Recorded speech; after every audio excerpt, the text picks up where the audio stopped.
Namaste, everybody. Welcome back to Soundarya Lahari session. Today, we will be going through Śloka 10 of Soundarya Lahari. It is actually a continuation of the Śloka that we saw last week, Śloka 9. But before we begin the Ślokas, let's sit tall and do a meditation. The entire trunk is straight line with head and neck. Closing your eyes, coming to the present moment. Leaving everything behind that has already passed. Also leaving the anxieties of the future. We are staying here and now with the help of breathing. Taking that as a support. Stay here and now. Completely present in this very moment. All you're noticing is the sensation of inhalation and the sensation of exhalation. That gentle inhalation is energizing your body and the exhalation relaxing. Let's take 3 deep breaths. Inhale deep. Exhale and relax your body. Inhale deep. Exhale and relax your mind. Inhale deep. Exhale and relax your emotions. Keeping your eyes closed, we will do a Rupa Dhyanam of Devi using the Sindhuraruna Vigraham Dhyana Sloka. Sindhuraruna Vigraham Trinayanam. I am meditating on that Devi who is vermilion in color. She has 3 eyes. Manikya Maulispurat. She's wearing a beautiful crown studded with jewels. Taranayaka Shekaram. Moon is on top of her head. Smitamukhi. She has a beautiful smile. Apina Vakshoruham. Kshira Sagaram is on her chest, nourishing her children. Panipyam Alipurna Ratna Chashakam. Her hand is carrying a jewel-studded pot filled with amritam, nectar, and bees are moving around that amrita chashakam. Riktotpalam Bhipratim. She's holding a red lotus flower on her other hand. Saumyam Ratna Khadastha Rakta Charanam. Dhyayet Param Ambikam. She is resting on a jewel-studded platform, and I am bowing down to that Devi. Keep that Devi Vigraham in your mind. A Chaitanyavat Devi Vigraham. And we can do a Manasa Puja, offering everything I believe I am unto Devi. Merging all these tattvam to you so I can recognize myself as pure consciousness or Shuddha Chaitanyam. I am offering Jalam representing Jala Tattvam. I am offering Gandham sandal paste to you, Devi, which is representing Prithvi Tattvam. I am offering Pushpam flower representing Akasha Tattvam. I am offering Dhupam, the incense representing Vayu Tattvam. To Devi, I am offering Deepam representing Agni Tattvam. And finally, I am offering Naivedyam, the food representing my own prana. That way, I am recognizing myself as Shuddha Chaitanyam or Ishvara.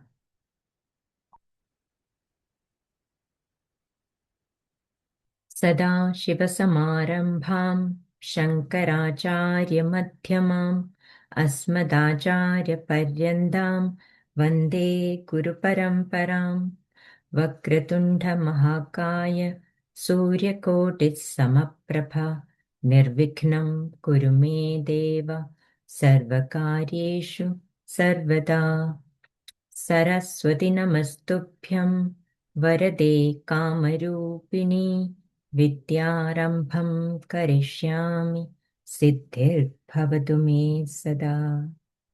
Om Shri Matre Namah.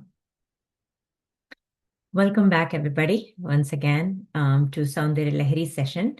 So as discussed today, we will go through the Sloka 10, which is actually a continuation of Sloka 9. In a quick recap, in Sloka 9, we saw Kundalini Śakti Devi ascend from Muladhara chakra all the way to Sahasrāra chakra, where she's piercing through all the 6 chakras. So Muladharam, Manipuram, Swadhishtanam, Anahadam, Vishuddhi, and then Ajna. And after that, it reaches the Sahasrāra Padma. So we saw that. And then she meets Shiva there. And that is the enlightenment. That's the symbolism of enlightenment, is her travel from the base chakra, the Muladhara, all the way to the Sahasrāra chakra. Today, we will see 10th sloka. So we'll go through the sloka first, then the deeper meaning. So here, the Sloka 10 is talking about descent of Kundalini Shakti. The Sloka 9 was ascent of Kundalini Shakti from Muladhara Chakra to Sahasrāra Chakra. Here, it is talking about the reverse path. So we'll talk about the significance of the reverse path. But before that, let's go through Sloka itself. Sudhadhara Sarai Charana Yugalandar Vigalitai Prapancham Sinchanti Punarapi Rasamnaya Mahasa Avapyaswam Bhumim Bhujaganibha Amadhyushtavaleyam Swamatmanam Krutva Swapishi Kulakunthe Kuharini. Very tough words. Let's go through one more time. Sudhadhara Saraiश्चरणयुगलान्तर्विगलितैः Prapancham sinchanti punarapi rasamnaya mahasaha avapyasvam bhumim bhujaganibhamadhyushtavalayam swamatmanam kritva swapishikulakunde kuharini. Bhujaganibha Adhyushtavaleyam becomes Bhujaganibha Madhyushtavaleyam. So it is Adhyushtavaleyam. So let's look into the meaning. Sudhadhara Sare. We have heard this Sudha in a previous verse also. Sudha actually meant for this Amritam. Amrita Dhara. Charana Yugalandar Vigalidai. Charana Yugalam. Yugalam means two. Charana means feet. So your Pada Padma, your lotus feet, are under Vigalidai, flowing from inside. So what is flowing from inside of her Charana Yugalam or the 2 feet? It is Sudhadhara. So Amritam is flowing from her feet. And with that Amritam, Prapancham Sinchanti. Prapancham here means Nadi Prapancham. So we saw that nadis are the ones that carry energy throughout our body. And we talked about 3 main nadis, Sushumna, Ida, and Pingala. But we also talked about it's not only the 3, but we have 72,000 of them. So that this Prapancham here represents the Nadi Prapancham. So that Prapancham Sinchanti. Sinchanti means drench. Completely make it wet. So this Amritam makes it wet. What the 72,000 nadis are drenched with that Amritam that is coming from the 2 feet of Devi. Then what happens? Punarapi Rasamnaya Mahasa. Rasamnaya Mahasa is actually showing that nectarine radiance of the moon mandala. What that I will explain the details later. Rasam is actually also meant here the Sudha or Amrita. Punarapi means again. Puna means again. Punarapi jananam, punarapi maranam. You heard those verses. So punarapi means again. After drenching, then from the Rasamnaya Mahasa, from the moon mandala, then what happens? Avapya swam bhumi. Avapya means after getting that, after attaining that, swam bhumi. Her own place, abode is where? Where did she start from? She started from Muladhara. So her swam bhumi is Muladhara, which is the Prithvi Tattva, Muladhara Tattva. So she is going back to swam bhumi, the Muladhara Chakram. Like what? Bhujaga Nipha. Bhujaga Nipam. Bhujaga means snake, serpent. Nipam means sadrisha. So like a serpent. It didn't say serpent. It said like a serpent. Adhushta Valayam. It's 3.5 coiled serpent. Valayam means circle. Swamatmanam Kritva. Swamatmanam, her own swarupa, her own rupa. Atma swarupa. Swapishi Kula Kunte Kuhirini. Where does she, Swapishi means sleeping. Where does she sleep? Kula Kunte. Kula Kunte is again on the base of the chakra, the Muladhara chakra. Kuhirini, small cavity. Like, you have seen the lotus stem. There is a cavity in the lotus stem. So that's a small cavity. Kula Padam, which is the path through which the Kundalini Shakti move. Kulapatham is actually having cavity as in the stem of lotus, right? That is how it is symbolized. So that Kuhirini is the one with the small cavity. That place is where she, in the Muladhara Chakram, she is finally resting. So if Sloka 9 was talking about the ascent of Kundalini from Muladhara Chakra all the way to the Sahasrāra Chakra, here it is saying that from the Sahasrāra Chakra, which is also known as Rasamnaya Mahasa, the mandalam of moon, from that moon mandala, Chandra mandalam, she's coming back, all the way back to the Muladharam, and then she is sleeping like a coiled serpent with a 3.5 coil. That is how she is lying in her back in her own place. First of all, it is saying that, O Shakti, a continuous flow of nectar is cascading down from your lotus feet, drenching and nourishing the Nadi Prapancham, 72,000 of Nadi Prapancham. After that, you descend from that moon mandala, the radiance of the moon, Rasamnaya Mahasa. From that mandala, you come back down to the base chakra, which is the Muladhara again, taking the form like that of a 3.5 coiled serpent, Bhujaga Nipha Adhushta Valayam, then resting within the small cavity in the Muladhara chakra. So that's kind of the word meaning. So we'll have to look a little bit detail on what does this all talk about, right? Sloka 9, we say that she's piercing all the chakra, which again, we mentioned that it is not actual piercing of this chakra. This actually means we are overcoming the fears and the anxieties. And with each of that movement, our awareness is also expanding. These subtle elements of reality actually becomes visible in the Jivatma. So we are the Jivatma. As it passes through these different chakras, our awareness is also expanding. Our awareness expands, and finally, it expands to a situation where that expansion look like 1,000 petal lotus is blooming in us. So that is how that expansion happens, right? So that is the previous verse. From here, it is saying that, okay, after reaching there, it talks about the Rasamnaya Mahasa. Rasamnaya Mahasa is a nectarine radiance of the moon. We talked about the moon and the relationship of moon to giving the amritam. So when you are outside in moon, you can feel that when the moon rays falling on you, that is equated to the amrita pravaham, and that amritam supposedly is giving all the plants its medicinal quality. It's not just the medicinal plant, but even everything is medicine, right? Like any plant that we eat, like all the vegetables, everything, it's not just the photosynthesis, the sun and everything giving that energy to create that photosynthesis. It's also the moon. So moon is something considered as with the aushadhi, right, with the gunam of aushadam.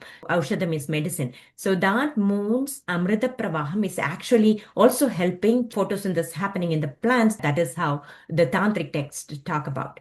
So that Amrita Pravaham is also happening when this Shiva Shakti union happens in our Sahasrāra chakra. The same Amrita Pravaham flows. Amritam actually means that does not have Amritam, that is staying forever. That Amritam is what is flowing when the Shiva Shakti union happens in our head. And what is this moon mandala? So our body is divided into 3 mandalas. According to tantric literature, our body is equated to 3 mandalas. One is from our Muladhara chakra to our Anahata chakra is known as the Agni mandala.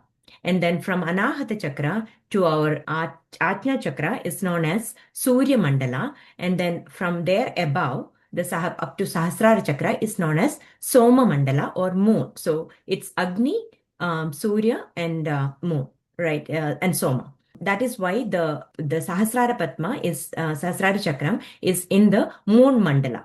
Just like we have all these fears overcoming, the chakras are superimposed in the Sushumna. Similarly, 3 states of our Jivatma, like physical body, the energy body, mental body, those 3 different bodies are the ones that is these 3 mandala represents. The Agni mandala represents our physical body, Surya mandala represents our energy body, the Annamaya Kosha, Pranamaya Kosha, and then the Manomaya Kosha represented by Soma mandala. So that's why moon is a symbol of our manas, mind.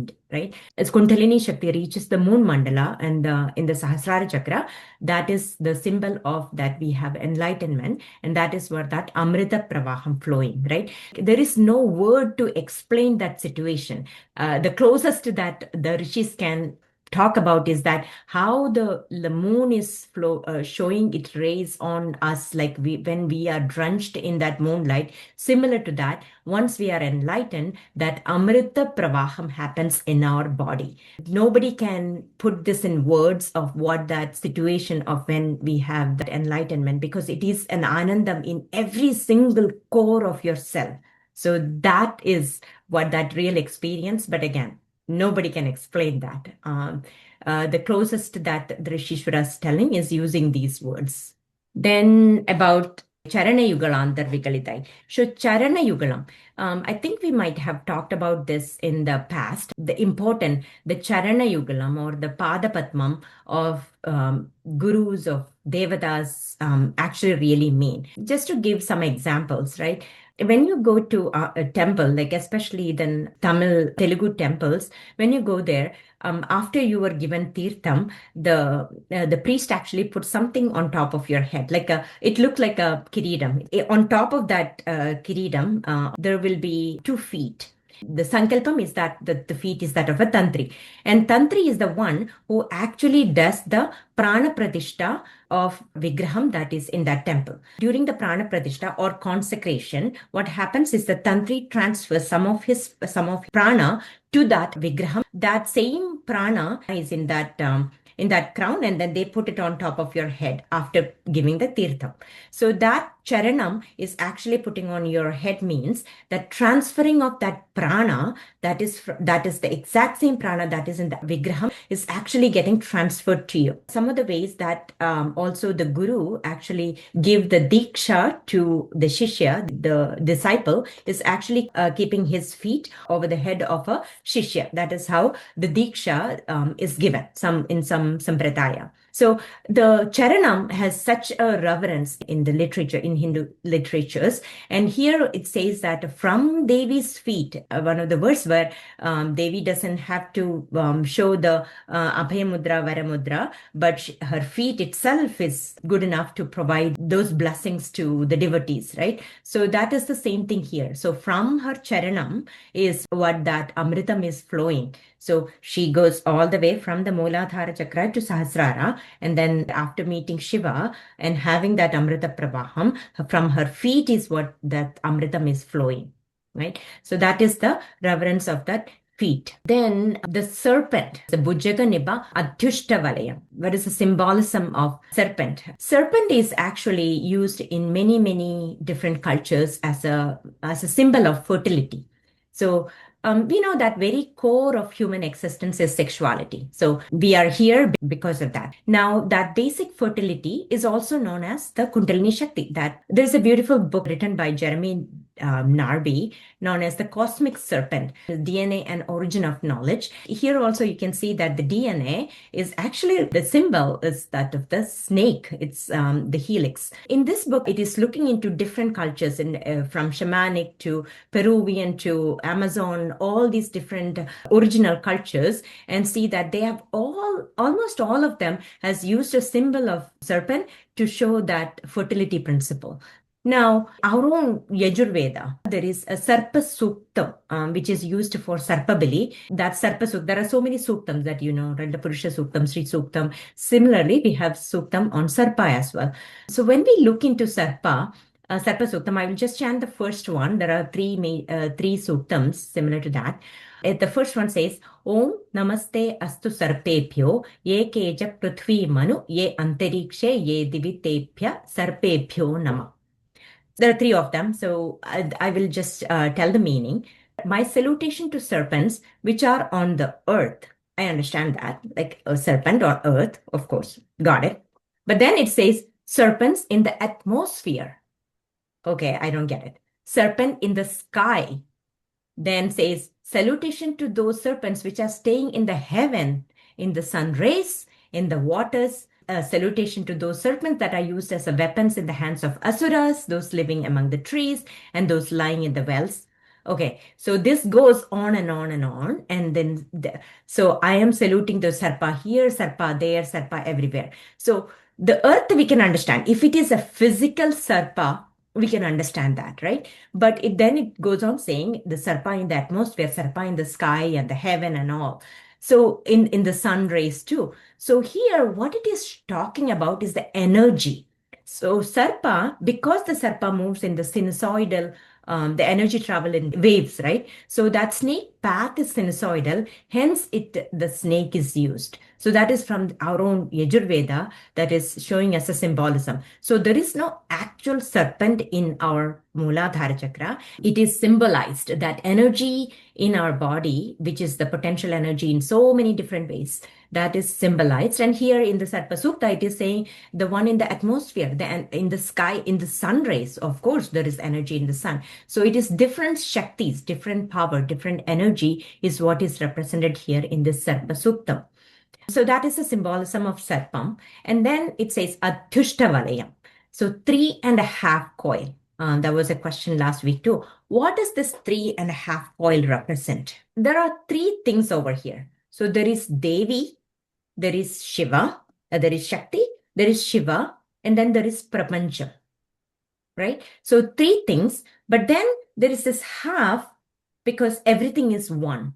There is Shiva, Shakti, and Prapancham, everything is one. So that 3.5 coil can be explained again in so many different ways. So that is one relating to Tantra. But then in our daily life, right, like a subject object, to those who know Vedanta, you can relate this more. Subject, object, and knowledge. So subject is I, right? Object is whatever I see, which is the prapancha, what the world. So that is the object. And the knowledge, jnanam. So that is the third one. And then what the half is that we know that the subject and object and this jnanam, everything is one, right? Because there is no separate thing. Everything is Ishvara. So that is the third one. And then it is also said that observer, which is me, that is observing something. And I'm observing something. So that's the second one, the observed, right? So observer is the first one. Observed, whatever I'm observing is the second one. And observation, the process of observation is the third one. So now we understand that all these are exactly the same, the Ishvara, right? That's the half, that the end. And then in Mandukya Upanishad, we have Om, right? It's all about Om. And Om has three sounds and a silence.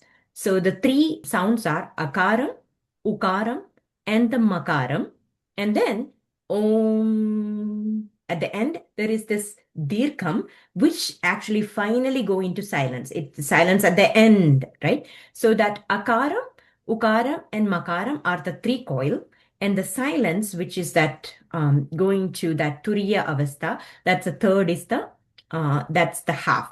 And its same thing can be talked about Jagrat, Swapna, Sushupti Avastha, right? These are all the Vedantic terms. If you don't have the background, don't worry about it. The Jagrat, Swapna, Sushupti is the three, and then the fourth Avastha is the Turiyam, which is beyond the three. That's the three and a half.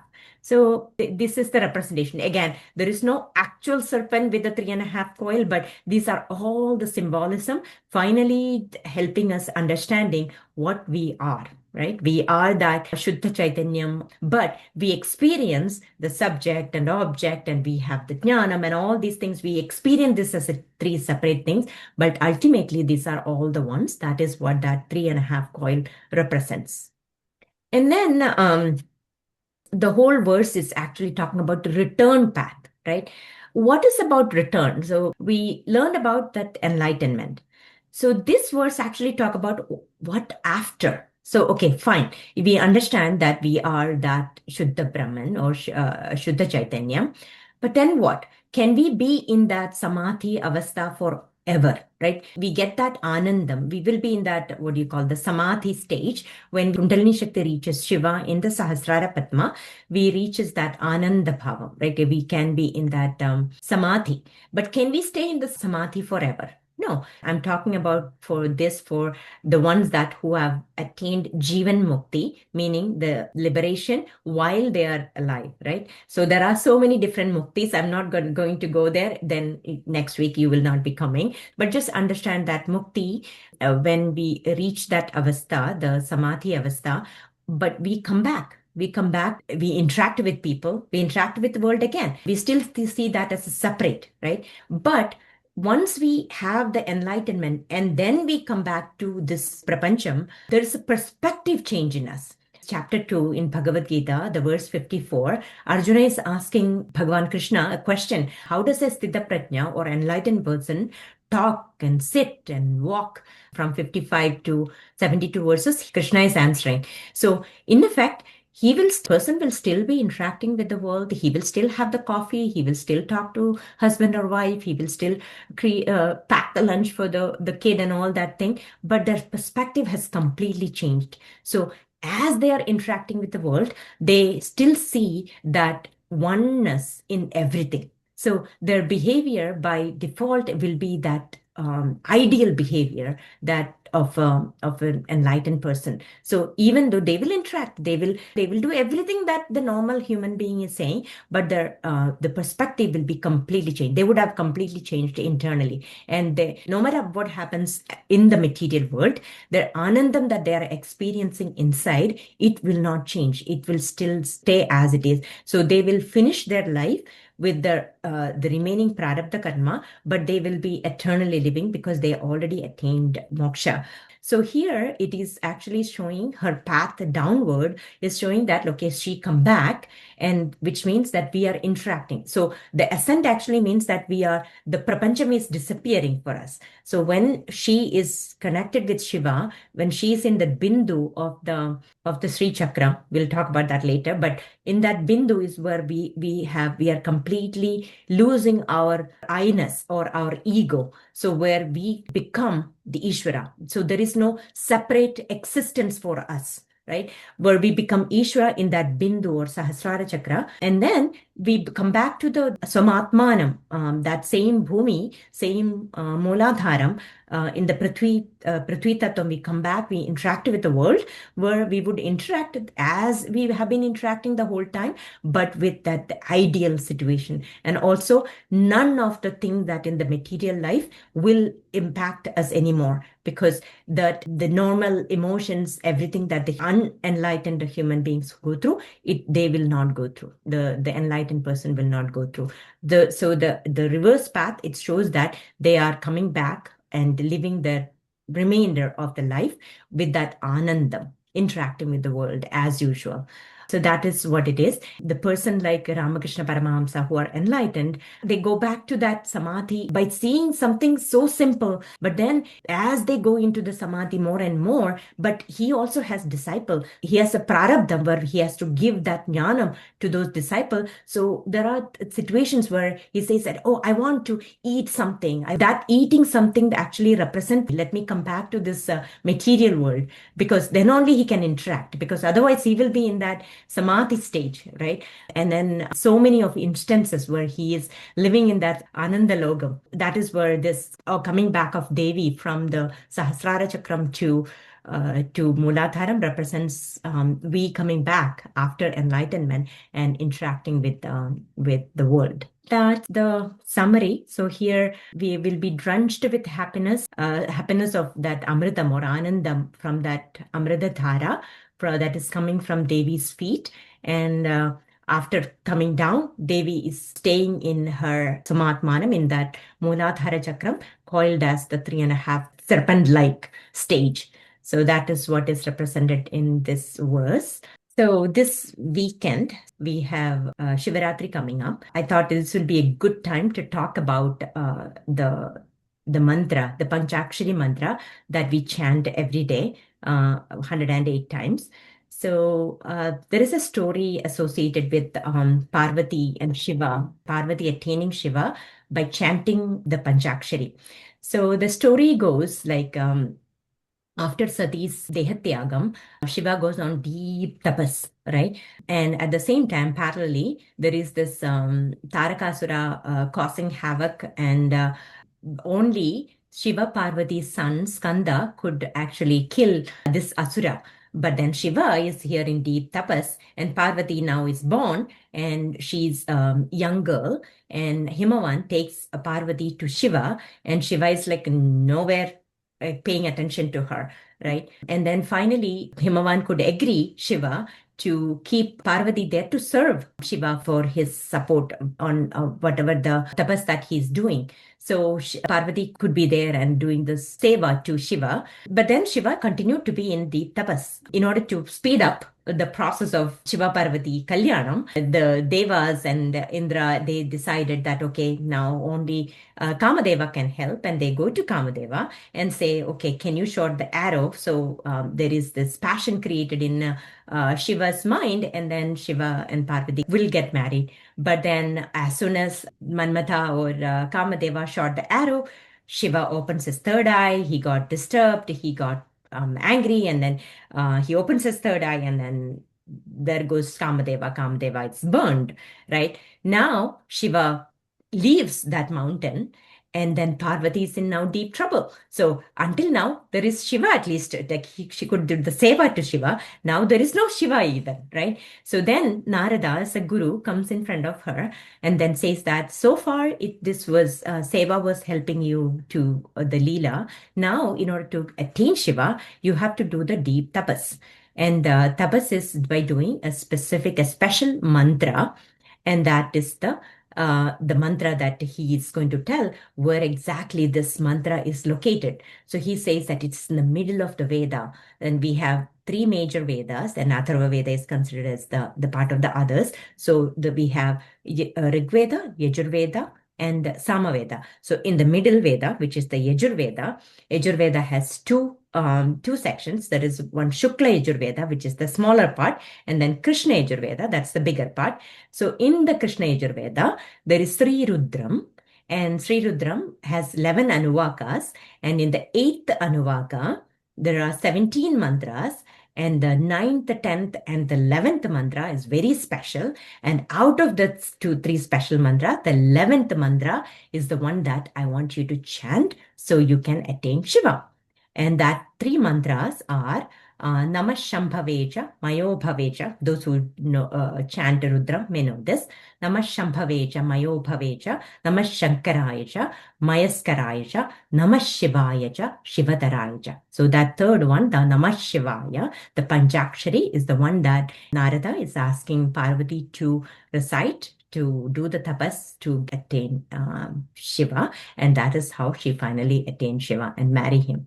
So that is the reverence of Namah Shivaya. So now on the day of Shivaratri, everybody could chant throughout the day. That would be wonderful. And that would really, really help the sadhana to progress. Gurur Brahma, Gurur Vishnu, Gurur Devo Maheshwaraha, Guru Sakshat Parabrahma, Tasmai Shri Gurave Namaha.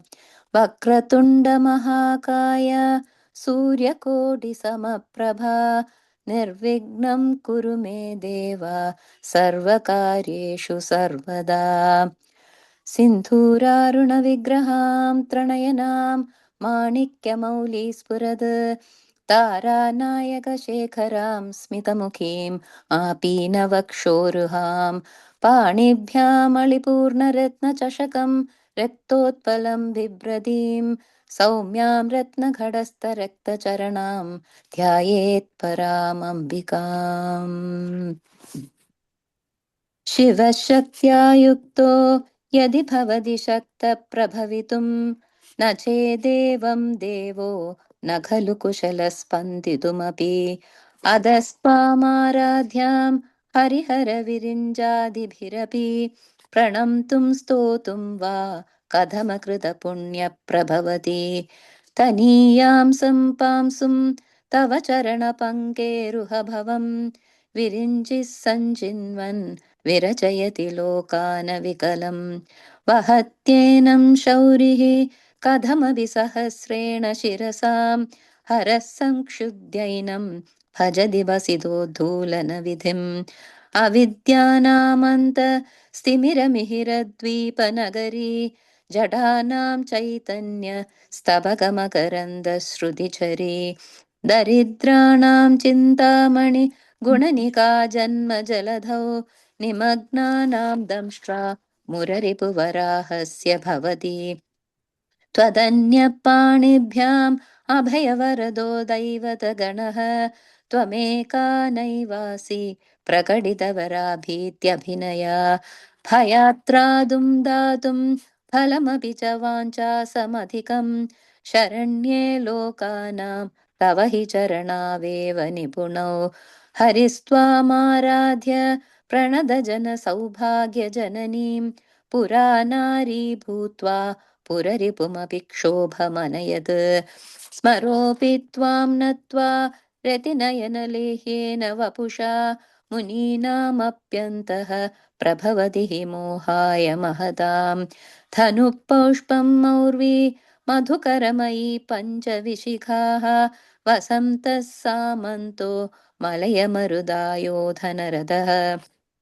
तथाप्येकः सर्वं हिमगिरिसुते कामपि कृपाम् अपाङ्गाते लब्ध्वा जगदिदमनङ्गो विजयते क्वणत्काञ्चीदामा करिकलभकुम्भस्तननता परिक्षीणा मध्ये परिणतशरच्चन्द्रवदना धनुर्बाणान् पाशं सृणिमपि ददाना करतलैः पुरस्तादास्ताम्नः पुरमधितुराहो पुरुषिका सुधा सिन्धोर्मध्ये सुरविडपि परिवृते मणिद्वीपे नीपो पवनवति चिन्तामणिगृहे शिवाकारे मञ्चे परमशिवपर्यङ्कनिलयां भजन्ति त्वां धन्या कतिचन चिदानन्दलहरीम् महीमूलाधारे कमपि मणिपूरे हुतवहं स्थितं स्वाधिष्ठाने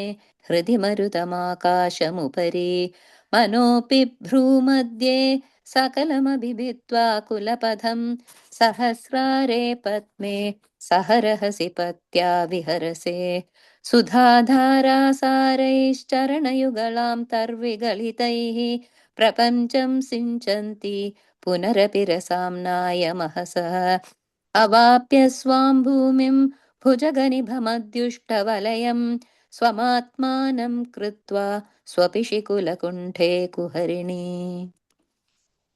Thank you, Sudhaji. Thank you, Jim. Let's all sit tall and let's chant Panchakshari. Om Namah Shivaya. Om Namah Shivaya. Om Namah Shivaya. Gurur Brahma, Gurur Vishnu, Gurur Devo Maheshwara, Guru Sakshat Parabrahma, Tasmai Shri Gurave Namah. Om Shri Madre Namah. Sarvam Shri Jagadambika Padarvindarpanastu.